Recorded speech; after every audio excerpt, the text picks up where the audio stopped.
every walk of life, every state, every developmental stage, college kids, high school kids, smart kids, dumb kids, everything together. And there's 25 of you in a small little city, and yet you're forced to be friends with each other and have each other's backs and be teammates. And you do that to a certain extent in the big leagues, but it's more private. You have your own room on the road. You have enough money to.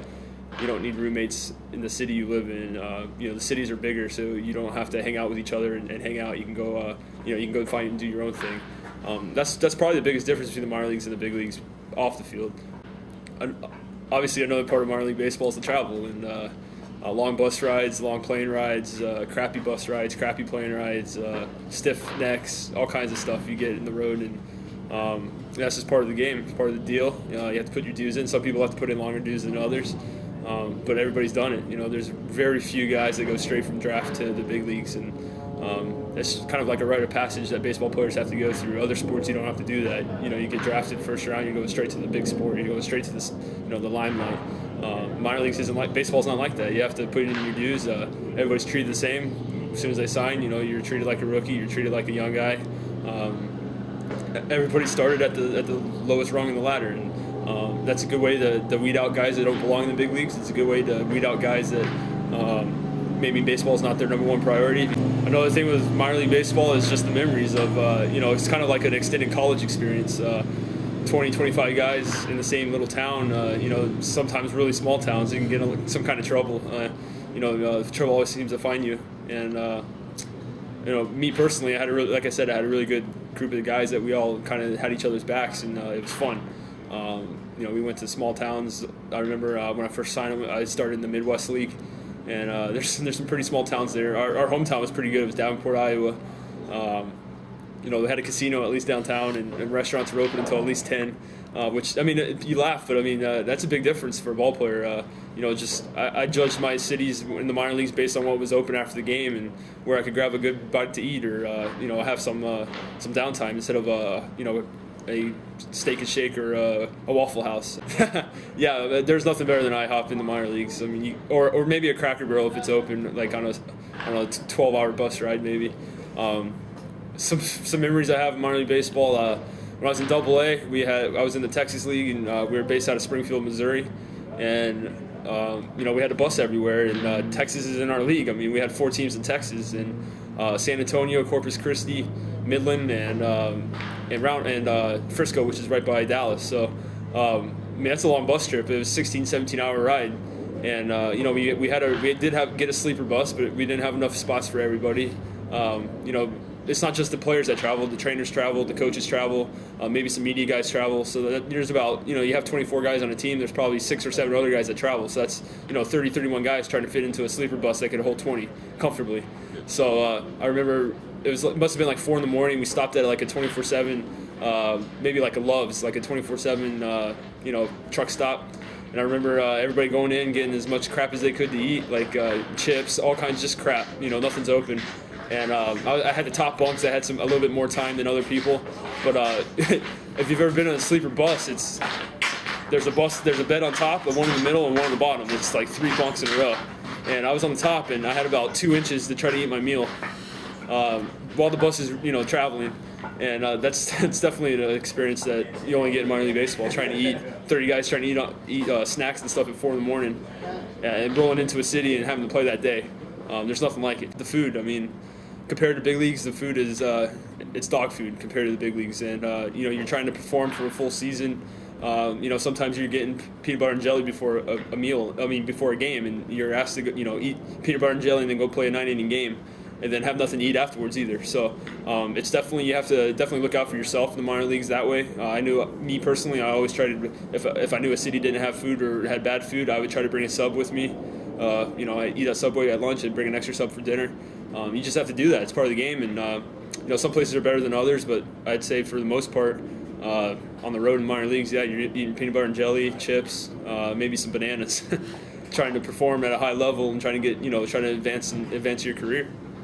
Especially as a first rounder, yeah, because I was drafted. I wasn't the team's first pick. I was the second pick in 2006 for the Cardinals, but I was a sandwich pick as a reliever, and yeah, most teams, even if you are a reliever in college, they want you to start just to get innings built up, just to get experience and just to maybe work on a third pitch. The Cardinals never did that with me. They told me from day one, you're going to be a closer.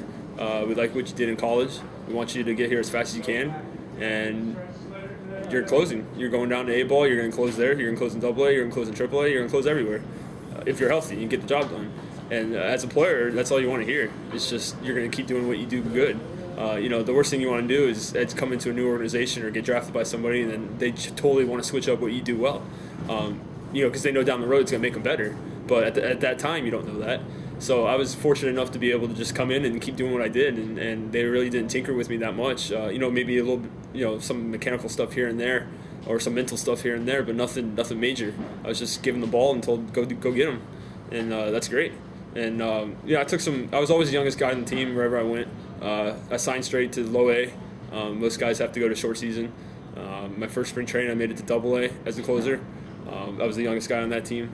I got moved up to AAA my first full season. I was by far the youngest guy on that team. The next year, I made it to my first big league camp, the youngest guy in camp. So, I've been the youngest guy everywhere I've gone. I'm still the youngest guy in the bullpen right now. So it's just something you have to get used to. You have to get used to everybody doubting you or everybody trying to pick at you, trying to find your negatives. It happens even if as soon as you get to the major leagues, the same thing happens. All the guys in the minors are picking at you, trying to, oh, this guy's terrible. Trying to, because they're fighting for that spot. I was in that spot. I was trying, when I was with the Cardinals, I was always looking at how Isringhausen was doing, seeing what he was doing. Just, that's what I wanted to do eventually. He was my competition. Maybe not directly, but indirectly, he was my competition. I wanted to keep tabs on him and see what he was up to. So it never stops in this game. Every year they're drafting 50 guys that are trying to take your job. So it just comes with the territory. And luckily for me, I was able to face it and get it over with early in my career instead of late.